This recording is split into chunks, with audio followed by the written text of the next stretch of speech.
स्वागत है स्टूडेंट्स। देखिए यहाँ पे क्वेश्चन दिया हुआ है कि two particles of mass m and 3m। ठीक है, तो दो पार्टिकल्स यहाँ पर आप बना लीजिए। एक का मास है m और दूसरे का मास है 3m। Approach each other with different velocities. यहाँ पर क्या हो रहा है कि जो पार्टिकल्स हैं वो एक दूसरे को अप्रोच करते हैं और उनकी कुछ वेलोसिटीज है। मान लीजिए कि u1 एंड u2, इस तरह से भी अप्रोच कर सकते हैं ऐसे। ठीक है, आफ्टर कोलिजन अब ये क्या हुआ कि दोनों जो है आपस में आकर के ऐसे कोलाइड कर जाते हैं। ठीक है, तो after collision the particle of mass m has velocity v। तो ये जो मास m वाला पार्टिकल है इसकी जो वेलोसिटी हो जा रही है वो हो जा रही है v। लेकिन जो सेकेंड पार्टिकल है, और यहाँ पे एक इम्पॉर्टेंट पॉइंट लिखा हुआ है, in their centre of mass frame. अब इसका क्या मतलब ये भी हम लोग समझेंगे। तो velocity of particle of mass 3m in the centre of mass frame is. तो जो पार्टिकल है कौन, 3m वाला, ठीक है, इसकी वेलोसिटी कितनी होगी। मान लो कि इसकी वेलोसिटी v डैश हम लोग एज्यूम कर लेते हैं।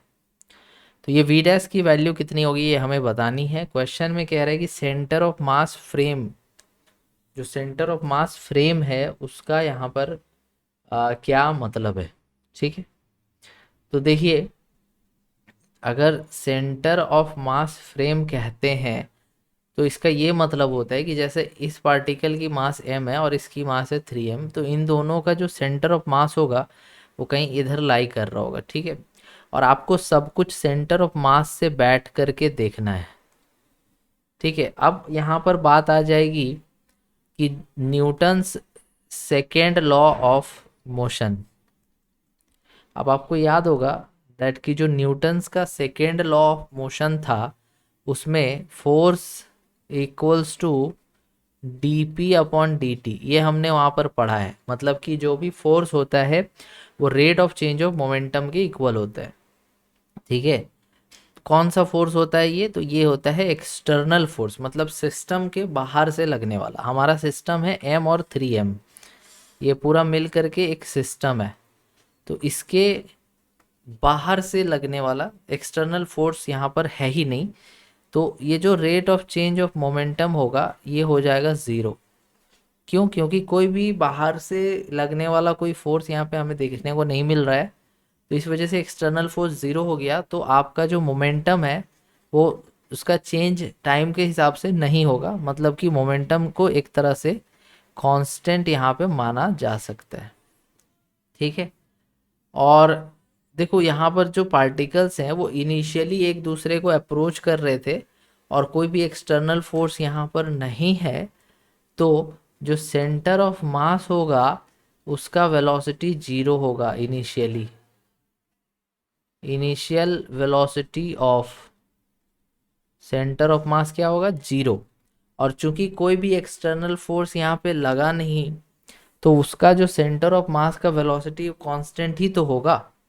ये मोमेंटम एक्चुअल में mass into velocity of centre of mass होता है जो कि कांस्टेंट है। अगर इनिशियली हमारा सेंटर ऑफ मास रेस्ट पे था तो फाइनली जो है सेंटर ऑफ मास जो है वो रेस्ट पे ही होगा। अरे बात समझ में। तो जब आपका मोमेंटम लिखा जाएगा, इनिशियल मोमेंटम जब आपका लिखा जाएगा तो इनिशियल मोमेंटम आप यहाँ पे क्या ले सकते हो, ज़ीरो। ठीक है, और फाइनल मोमेंटम भी क्या होना चाहिए, ज़ीरो। क्योंकि मोमेंटम का कोई भी चेंज यहाँ पे नहीं होगा, मोमेंटम यहाँ पे कांस्टेंट माना जाएगा। तो इस वजह से जो फाइनल मोमेंटम होगा वो हम लोग लिख लेते हैं यहाँ पे। So final momentum mass 1 velocity 1 plus mass 2 velocity 2 equals to zero. क्योंकि इनिशियल मोमेंटम भी हमारे क्या था, ज़ीरो। तो मास 1 m है, velocity v vector, plus m2 क्या है, 3m है, velocity v dash equals to zero. तो यहाँ से m कैंसिल हो जाएगा तो v डैश इक्वल्स टू आ जाएगा माइनस v अपॉन 3। ठीक है, तो v डैश इक्वल्स टू हो जाएगा माइनस v अपॉन 3। तो इस तरह से इस क्वेश्चन को बनाना था। उम्मीद है आपको ये क्वेश्चन अच्छे से समझ में आ गया होगा। लाइक शेयर और कमेंट ज़रूर करिएगा। Thank you so much for watching.